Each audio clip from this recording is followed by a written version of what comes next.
Ini pasien yang bersangkutan berasal dari Manado dan kebetulan datang tanggal 11 kemarin di Desa Bawali Solo, Kecamatan Danui, dalam rangka menghadiri pemakaman orang tua yang bersangkutan, pasien yang bersangkutan. Lalu kita bisa ketahui kasus ini memang selama ini sudah selalu kita pantau oleh puskesmas. Namun kelihatan kemarin hasilnya ketika yang bersangkutan mengurus kelengkapan dokumen rapid di Rumah Sakit Bethesda, yang hasilnya menunjukkan reaktif.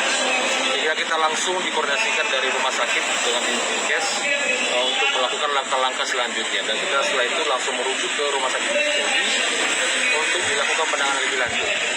Nah, ini semua sudah dilaksanakan, sudah kita, dan ternyata hasil hari ini setelah di swab TCM hasilnya positif.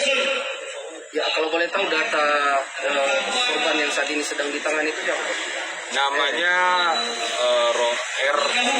Larosa, dan kebetulan sementara tinggal di Desa Bawali Solo. Ya, sebelumnya para korban yang terpapar ini ada berapa orang yang berhasil sampai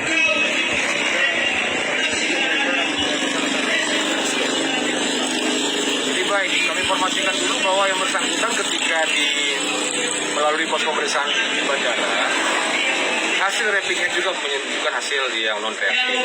Kondisinya juga tidak bergejala apa-apa. Artinya ini menunjukkan bahwa mereka adalah orang-orang yang termasuk OTG ya, artinya orang-orang yang tidak punya gejala, tetapi berisiko karena dia datang dari kota Manado yang juga merupakan zona merah. Dan melalui beberapa perlintasan atau di bandara mungkin bisa kontak atau kena dengan orang lain yang diduga COVID sehingga menjadi karier.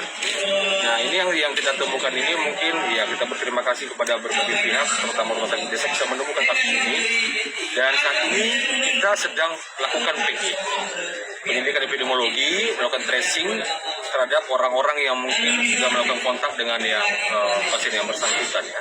Ya, sejauh ini ada nggak mungkin korban-korban selanjutnya yang sudah mulai teridentifikasi? Kalau teridentifikasi sudah ada beberapa yang sudah kita ketahui, namun kita nanti akan perdalam lagi. Mengingat kemarin ada acara kegiatan keluarga yaitu acara penguburan, dan ini melibatkan cukup banyak orang yang datang ke lokasi atau ke rumah pasien bersangkutan. Ini kami dengan Pak Camat Danui juga dan juga dokter dari pihak puskesmas Danui sedang berkolaborasi terus, dan hari ini kita rencanakan nanti kita akan lakukan penyemprotan dulu, kemudian kita lakukan tracing, dan nanti kita akan tadi sudah kita lokalisasi rumah korban atau pasien. Kita minta kepada keluarganya supaya tidak kemana-mana. Lalu nanti sore itu nanti kita laksanakan nanti